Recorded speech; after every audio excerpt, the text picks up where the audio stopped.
रख हौसला वो मंजिल भी आएगा प्यासे के पास चलकर समंदर भी आएगा। मत बैठे थककर मंजिल के मुसाफिर, एक दिन आप सभी को मंजिल भी मिलेगी और मंजिल मिलने का आनंद आएगा। नमस्कार दोस्तों, आप सभी का हमारे यूट्यूब चैनल पर स्वागत है। अगर आप आज हमारे यूट्यूब चैनल पर पहली बार आए हैं तो चैनल को सब्सक्राइब और ये जो पास वाली घंटी दिखाई दे इसे जरूर दबाना, जिससे आने वाले वीडियो की नोटिफिकेशन आपको पहले मिलेगी और वीडियो को भी सबसे पहले देख पाएं। ये दोस्तों शुरुआत करते हैं और आज है 21 अप्रैल 2024 और today current affair episode number ये है हमारा 255। अगर आपने पिछला एक भी एपिसोड नहीं देखे हैं तो वो सभी भी जरूर देख लेना, क्योंकि उसमें मैंने आप सभी के लिए most important current affair plus static GK भी कवर करवाए हैं, तो आपको वो सभी भी एपिसोड जरूर देखने हैं। और इसके अलावा आप हमारे अब हमें अन्य सोशल मीडिया प्लेटफॉर्म पर भी फॉलो कर सकते हैं। इत्यादि का लिंक आप सभी को इसी जो आप वीडियो देख रहे हैं इसके जो डिस्क्रिप्शन है वहाँ पर आप जाकर शेयर कर सकते हैं। अलग अलग सोशल मीडिया का लिंक आपको वहाँ पर मिल जाएगा और वहाँ पर आप जाकर हमें फॉलो और वहाँ पर आप ज्वाइन भी कर सकते हैं। और इसके अलावा आप सभी को बता दें कि हमारे अभी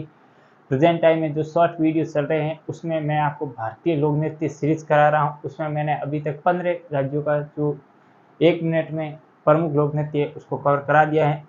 आगे ये चलती रहेगी सीरीज, तो आपको क्या करना है वो शॉर्ट वीडियो जरूर देखने। और इसके अलावा आप हमारे जो प्लेलिस्ट है वहाँ पर जाकर अलग अलग मंथली करंट अफेयर भी देख सकते हैं। और इसका अगर आप स्पेशल किसी राजस्थान की तैयारी करें या राजस्थान के जो भी एग्जाम है उसकी तैयारी करें तो उसके लिए भी आप हमारे जो राजस्थान जिला दर्शन सीरीज है उसको भी आप देख सकते हैं। उसे जल्द ही कंटिन्यू किया जाएगा वापस। और इस वीडियो के अंदर मैं आपको विश्व, भारत और राजस्थान इन तीनों का करंट अफेयर बताने वाला हूँ। प्लस इसमें हम बात करने वाले हैं स्टैटिक जो जीके होता है या स्टैटिक सामान्य ज्ञान होता है उस पर हम बात करने वाले हैं, जो कि आपके एग्जाम की दृष्टि से इम्पोर्टेंट होने वाले हैं।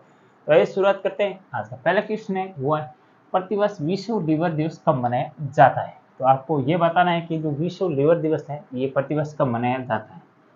ऑप्शन ए है वो 18 अप्रैल, ऑप्शन बी है 19 अप्रैल, ऑप्शन सी है 20 अप्रैल और ऑप्शन डी है 17 अप्रैल।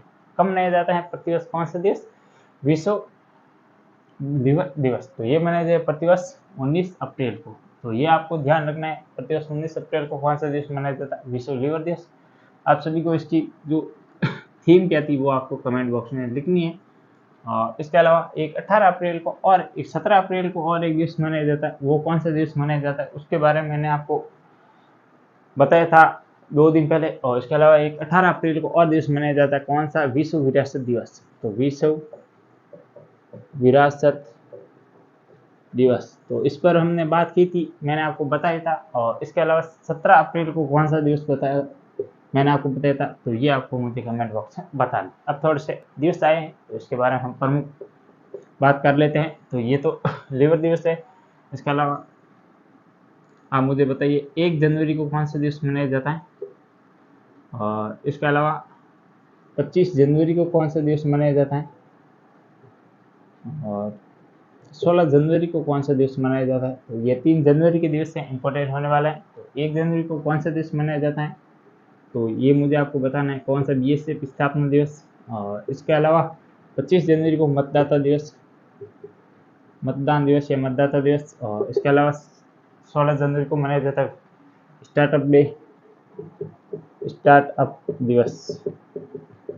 तो ये भी आपको ध्यान रखना है। और इसके अलावा अन्य दिवसों में बात करें तो 23 जून, 21 जून और एक और दिवस लिख लेते हैं 8 अक्टूबर। 8 अक्टूबर, तो ये कौन कौन से दिवस मनाया जाएगा? तो 23 जून को कौन सा दिवस मनाया जाएगा? तो 23 जून को मनाया जाता है विश्व पुस्तक दिवस, और ये एग्जाम में आ चुका है यूपी पुलिस कांस्टेबल। और इसके अलावा 21 जून को विश्व योग दिवस। 8 अक्टूबर को कौन सा दिवस मनाया जाता है? तो ये मनाया जाता है एयरपोर्ट दिवस। तो ये थोड़े से दिवसों से संबंधित जो इम्पोर्टेंट दिवस थे हम आगे कैसे भी कवर करते जाएंगे और आपको बताए जाएंगे कौन कौन से इम्पोर्टेंट दिवस होने वाले हैं। और इसके अलावा अब हम आइए आगे बढ़ते देखें आज का दूसरा क्वेश्चन। 2030 तक जलवायु हानिकारक ग्रीन हाउस गैस उत्सर्जन में 75% की कटौती किस देश द्वारा की जाएगी? ये एक मोस्ट इम्पोर्टेंट मतलब कदम कह सकते हैं उस देश का जो ये एक कर रहा है कि जो ग्रीन हाउस गैस, ये कौन कौन सी गैसें हैं जो कि पर्यावरण को नुकसान पहुंचाती है, पर्यावरण को नुकसान पहुंचाने वाली गैस। तो सबसे प्रमुख गैसों की बात करें तो इसमें है CFC क्लोरोफ्लोरोकार्बन। ये मुख्य रूप से ऐसी गैस है जो कि इसका प्रयोग किस काम पर किया जाता है, तो इसका प्रयोग होता है वो होता है रेफ्रिजरेटर, और इसके अलावा जो AC है, एयर कंडीशनर, इसमें ज़्यादातर यूज़ किया जाता है CFC गैस का। तो इस कारण क्या होता है कि इस गैस का यूज़ करते फिर ये गैस भाप बनती है या उत्सर्जन होता है, तो ये पर्यावरण को नुकसान पहुंचता है इससे। तो इस कारण अब क्या कर रहे हैं कि सभी देश धीरे धीरे करके आगे बढ़ रहे हैं, और इस जो ये जलवायु हानिकारक है इसको मतलब कम करने के लिए, या ग्रीन गैस उत्सर्जन है उसको कम करने के लिए अब या उसमें कटौती कर रहे हैं। तो ये 75% कटौती किस देश द्वारा की जाएगी, कब तक की जाएगी, 2030 तक। तो ऑप्शन ए है वो है भारत, ऑप्शन बी है वो है स्कॉटलैंड, ऑप्शन सी है कनाडा, और ऑप्शन जो डी है वो है स्पेन। तो किसके द्वारा की जाएगी ये जो इम्पोर्टेंट कदम है, तो ये है स्कॉटलैंड के द्वारा, इस देश के द्वारा ये घोषणा की गई है। स्कॉटलैंड, इसकी राजधानी क्या है वो आप मुझे कमेंट बॉक्स में बताने वाले हैं राजधानी, और इसके अलावा ये किस महाद्वीप में स्थित है। और नंबर 3 पर है वो है कनाडा, राजधानी है वो है ओटावा, और इसके अलावा ये कहाँ पर स्थित है, ये उत्तरी अमेरिका में स्थित है, उत्तरी अमेरिका के अंदर स्थित है। और कनाडा में और कोई, ओटावा में और कोई इम्पोर्टेंट है तो आप मुझे ये यहाँ के कौन है, प्राइम मिनिस्टर कौन है वो मुझे आप कमेंट बॉक्स में बताइए, प्राइम मिनिस्टर कनाडा के कौन है। और इसके अलावा एक जो काफ़ी विवाद हुआ था, इनके द्वारा बयान दिया गया उस पर भी काफ़ी विवाद हुआ था भारत के अंदर। स्पेन, राजधानी मैड्रिड, और इसके अलावा स्पेन का जो राष्ट्रीय खेल है कौन सा है, तो वो है बुल फाइट। जो सांडों की लड़ाई होती है वो स्पेन का जो मतलब वहाँ का राष्ट्रीय खेल है, जैसे भारत का हॉकी है ऐसे। तो ये भी थोड़ा स्पेन के बारे में आपको ध्यान रखना है, और मैड्रिड इसकी राजधानी है। भारत आपको सभी को पता होगा काफ़ी 2023 के अंदर महत्वपूर्ण कौन कौन से यहाँ पर आयोजन हुए थे, ये किसके द्वारा भारतीय मेजबानी की थी, वो की थी G20। अब हम G20 नहीं कहेंगे, G21 कहेंगे, क्योंकि इसमें 19 देश प्लस 2 जो संगठन है कौन कौन से, एक है यूरोपियन यूनियन, और एक है अफ्रीकन यूनियन और इसके अलावा एक है अफ्रीकन यूनियन। ये 2 संगठन प्लस 19 देश, तो G21 हो गया है। और इसकी मेजबानी की थी भारत के द्वारा, और कहाँ पर की गई थी, नई दिल्ली के अंदर हुई थी, भारत मंडपम, आप सभी को पता होगा। वहाँ पर एक ऐसा एक हॉल बनाया गया काफ़ी बड़ा एक क्षेत्र पर, जहाँ पर ये मेज़बानी की गई थी। तो इस कारण ये भी आपको थोड़ा सा ध्यान रखना है। तो ये जो अन्य जो डिटेल जानकारी है ये आपके एग्जाम की दृष्टि से इंपॉर्टेंट होने वाली, इसके लिए हम आपको साथ साथ में करा दें। आइए फिर आगे बढ़ते देखते आज का तीसरा क्वेश्चन। हाल ही में किसे नौसेना का अगला प्रमुख नियुक्त किया जाएगा, या किसे नियुक्त किया गया। ऑप्शन ए वो है आर हरिकुमार, ऑप्शन बी है अनिल चौहान, ऑप्शन जो सी है वो है दिनेश के त्रिपाठी, और ऑप्शन डी है वो है राजेश शर्मा। तो किसे हाल ही में नेवी का अगला जो प्रमुख स्टाफ नियुक्त किया जाएगा, चीफ जो नेवी के चीफ हो वो नियुक्त किए जाएंगे। तो वर्तमान में कौन है नेवी के चीफ, तो वो है आर हरिकुमार। तो अब ये लेने वाले हैं रिटायरमेंट। कब इनका रिटायरमेंट है, तो वो है 30 अप्रैल को आर हरिकुमार रिटायरमेंट लेने वाले हैं। और इनके स्थान पर अब नए कौन बनेंगे, तो वो बनेंगे दिनेश के त्रिपाठी नेवी के अगले हेड बनने वाले। ये आपको थोड़ी सी जानकारी ध्यान रखना, क्योंकि ये जो तीनों सेना है इनके जो प्रमुख हेड कौन कौन से, तो वो आपको थोड़ा सा ध्यान रखना है कौन कौन से। तो आर्मी के कौन है, जो आर्मी के हेड कौन है, तो आर्मी के हैं वो हैं मनोज पांडे। और इसके अलावा थल सेना के, नहीं थल सेना ये आर्मी वाला थल सेना का हो गया, आर्मी या थल सेना। और इसके अलावा नेवी के अब नए बनने वाला है, अभी तो है आर हरिकुमार, आगे आने वाले समय में होंगे दिनेश के त्रिपाठी। और इसके अलावा वायुसेना का हेड क्या है, वो आप हेड कौन है वो मुझे आप कमेंट बॉक्स में बताना। और इसके अलावा अनिल चौहान कौन है, अनिल चौहान भारत के सेकंड या सेकंड CDS। तो CDS कौन होता है, थोड़ी सी मैं जानकारी बता देता हूँ। इसकी फुल फॉर्म होती है कंबाइंड डिफेंस जो सर्विसेज है, इसकी फुल फॉर्म होती है। और इसके अलावा प्रथम CDS कौन थे, तो वो थे स्वर्गीय, आप मुझे कमेंट बॉक्स में बताएं कि प्रथम CDS कौन थे। और सेकंड नंबर है अनिल चौहान। तो ये आपको थोड़ा सा ध्यान रखना है। तो जनरल बिपिन रावत आप सभी को पता होगा प्रथम CDS थे, और जो सेकंड है वो है अनिल चौहान। तो ये ऐसा पद होता है क्योंकि ये मान लो 3 सेनाएं और युद्ध के समय इनके बीच सामंजस्य स्थापित करने के लिए एक ऐसे पद को बनाया गया भाषा द्वारा, उसे CDS के नाम से जाना जाता है। तो ये इतनी जानकारी आपको ध्यान रखें। और नेवी आई है, तो नेवी डे कब मनाया जाता है, प्रतिवर्ष नेवी डे। तो नेवी डे मनाया जाता है 4 नवंबर को। अब 4 नवंबर को ही क्यों मनाया जाता है, ये आप मुझे कमेंट बॉक्स में बताएं। 4 नवंबर को ही नेवी डे क्यों मनाया जाता है, ये आपको मुझे कमेंट बॉक्स में बताना है। तो ये थे 3 क्वेश्चन। आइए आगे बढ़ते हैं, देखते हैं आज के अगले क्वेश्चन। हाल ही में किसके द्वारा मिसाइल निर्भय का सफल परीक्षण किया गया।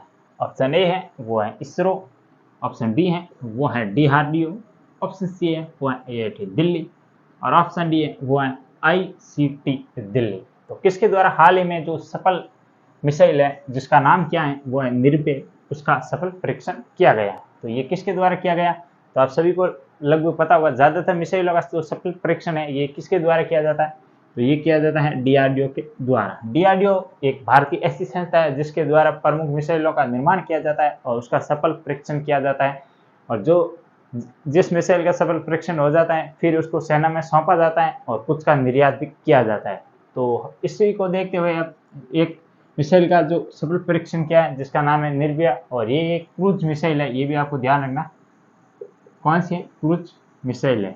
और DRDO की फुल फॉर्म क्या है, वो है डिफेंस रिसर्च डेवलपमेंट ऑर्गेनाइजेशन, ये इसकी फुल फॉर्म है। और इसके अलावा आप सभी को पता होगा DRDO की स्थापना कब हुई थी, तो वो हुई थी 1969 के अंदर। किस दिन हुई थी, तो आपको वो तारीख बतानी है DRDO की स्थापना किस दिन हुई थी। और इसके अलावा वर्तमान में कौन है DRDO के हेड, तो ये भी आपको कमेंट बॉक्स में बताना है, अभी बताइए। और इसके अलावा मैं बता देता हूँ इसका मुख्यालय कहाँ पर है, तो वो है नई दिल्ली के अंदर।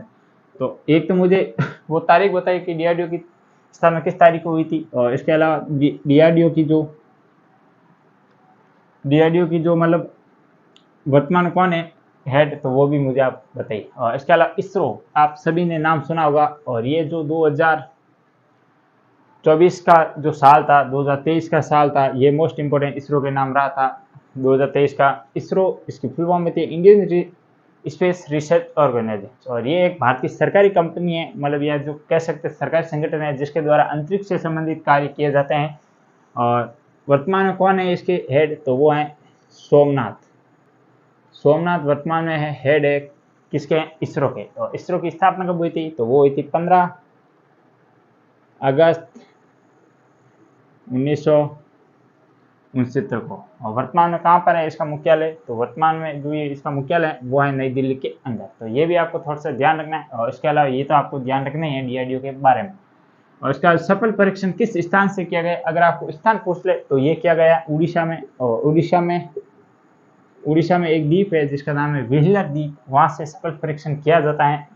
चांदीपुर जो APJ अब्दुल कलाम व्हीलर द्वीप जो कि चांदीपुर उड़ीसा में स्थित है, वहाँ से सभी मिसाइलों का सफल परीक्षण किया जाता है। और इसके अलावा इसरो के द्वारा जो भी रॉकेट का प्रतिरोपण किया जाता है या उसको लॉन्च किया जाता है, तो वो किया जाता है सिर्फ सतीश धवन अंतरिक्ष अनुसंधान या सतीश धवन अंतरिक्ष जो केंद्र है जो कहाँ पर है, श्रीहरिकोटा आंध्र प्रदेश, वहाँ से सफल परीक्षण किया जाता है। तो ये भी थोड़े से आपको दो संबंधी ध्यान रखना है। और इसरो को आप सभी को पता होगा चंद्रयान फर्स्ट, सेकंड और थर्ड, और इसके अलावा आप सभी अन्य जानकारी भी जानते हैं जो कि सूर्य मिशन था, आदित्य L1, ये इत्यादि, चंद्रमा मिशन, गगन मिशन, ये जो भी मोस्ट इंपोर्टेंट मिशन है ये भी इसरो से संबंधित है। और इसके अलावा IIT दिल्ली है, इसके द्वारा हाल ही में एक जो ऑफशोर कैंपस खोला गया, कहाँ पर खोला गया था, तो वो खोला गया UAE के अंदर। और इसके अलावा जो IIT मद्रास द्वारा एक अपना ऑफशोर कैंपस या मतलब कह सकते ऑफलाइन एक कैंपस खोला गया था, वो खोला गया था जंजीबार तंजानिया के अंदर। तो ये भी दो फैक्ट इनके भी आपको ध्यान रखें।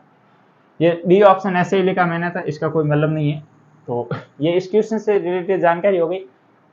चार क्वेश्चन के माध्यम से हमने विश्व और भारत का करंट अफेयर देखा। अब हम ये जो दो स्पेशल क्वेश्चन है नंबर 5 और नंबर 6 पर, इस पे हम देखने वाले हैं राजस्थान करंट अफेयर। तो इसी तरह अपना प्यार बनाए रखें, वीडियो को ज़्यादा से ज़्यादा अपने दोस्तों को शेयर जरूर करें और लाइक भी जरूर करें। तो आइए आगे बढ़ते हैं, देखते हैं आज का 5वां क्वेश्चन। हाल ही में सोलर वुमेन के नाम से प्रसिद्ध किसे ना सोलर वुमेन से किसे जाना जाता है जिन्हें प्लेटिनम शक्ति अवार्ड से भी दिया गया है। तो आपको ये बताना है कि राजस्थान की वो कौन सी महिला है जिसका उपनाम क्या है, सोलर वुमेन है, और उसके अलावा उनको जो प्लेटिनम शक्ति अवार्ड उससे भी नवाजा गया है। ऑप्शन ए है वो है पाना देवी, ऑप्शन बी है doctor Manju Jain, option C है नीरू यादव, और ऑप्शन डी है वो है कौशल्या चौधरी। तो इसका राइट आंसर होगा वो होगा option number B, doctor Manju Jain, जिनको उपनाम क्या है इसका, सोलर वुमेन के नाम से भी जाना जाता है। और उससे उन्हें हाल ही में कौन से अवार्ड से नवाजा गया है, तो ये प्लेटिनम शक्ति अवार्ड से भी नवाजा गया है। और इनका संबंध कहाँ से है, तो वो है उदयपुर से। ये भी आपको थोड़ा सा ध्यान रखें, उदयपुर से। और इनके द्वारा क्या हुआ कि 42 साल हो गए लगातार, 42 वर्षों से ये जो खाना बना रही हैं वो सोलर के माध्यम से बना रही है, न कि ये चूल्हा या न कि लकड़ी का इस्तेमाल कर लिए। ओनली फॉर किस्सा ये सोलर का इस्तेमाल करके ये खाना बनाती है। और अपने पूरे घर का जो सिस्टम है वो पूरा सोलर पर निर्भर हैं। और इसके अलावा यहाँ पर कोई न तो बिजली है न या कोयला का इस्तेमाल करती है। तो ये इतना आपको थोड़ा सा ध्यान रखना, इस कारण इनकी इतनी उपलब्धि को देखते हुए प्लेटिनम शक्ति अवार्ड भी दिया गया है। और इसके अलावा ऑप्शन ए है वो है पाना देवी गोदारा।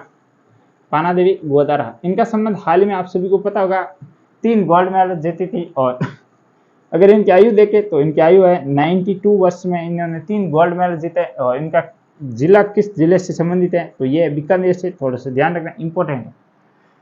नीरू यादव, इन्हें हॉकी वाली सरपंच के नाम से भी जाना जाता है, केबीसी में ये गई थी। और इसके अलावा इनका संबंध किस जिले से है, तो ये है झुंझुनू है और सरपंच है, ध्यान रखना, और हॉकी वाले सरपंच। कौशल्या चौधरी आप सभी को पता होगा, जो इंडिया जो मोस्ट इंपोर्टेंट जो मतलब खाना बनाने संबंधित प्रतियोगिता होती है उनमें इन्होंने भाग लिया था और राजस्थान का नाम रोशन किया था। तो ये थे आज के कुल 5 क्वेश्चन हो गए। अब देखते हैं, आइए आगे बढ़ते हैं, देखते हैं 6वां क्वेश्चन। एनटीपीसी जिसकी फुल फॉर्म क्या होती है, नेशनल थर्मल पावर कॉर्पोरेशन द्वारा कोयले पर आधारित राजस्थान का पहला जो संयंत्र है ये कहाँ पर स्थापित किया जाएगा। ऑप्शन ए है वो है बारा, ऑप्शन बी है वो है कोट, ऑप्शन सी है वो है झालावाड़, और ऑप्शन डी है वो है बूंदी। तो कहाँ पर स्थापित किया जाएगा एनटीपीसी द्वारा कोयले पर आधारित पहला संयंत्र, तो ये किया जाएगा बारा के अंदर। और बारा में कहाँ पर किया जाएगा, तो वो किया गया छबड़ा, जहाँ पर आप सभी को पता होगा पहले ये एक छबड़ा परियोजना चल रही है, वहाँ पर ये छबड़ा परियोजना और एनटीपीसी दोनों मिलकर एक संयंत्र स्थापित करेगी जो किस पर आधारित होगा, तो ये होगा कोयला पर आधारित। तो ये भी आपको थोड़ा सा ध्यान रखना है। और इसके अलावा राजस्थान का पहला सोलर आधारित जो मतलब प्लांट कहाँ पर ये खोला गया, कोटा के अंदर, ये भी आपको थोड़ा सा ध्यान रखना है। तो ये थे आज के कुल 6 क्वेश्चन। वीडियो कैसा लगा मुझे कमेंट बॉक्स में जरूर बताना। अगर वीडियो अच्छा लगे तो वीडियो को ज़्यादा से ज़्यादा लाइक और चैनल को भी सब्सक्राइब जरूर करें। कल फिर मिलेंगे सुबह 6 बजे, आप सभी को जुड़ जाना है लाइव। तो आज के लिए इतना ही, जय हिंद।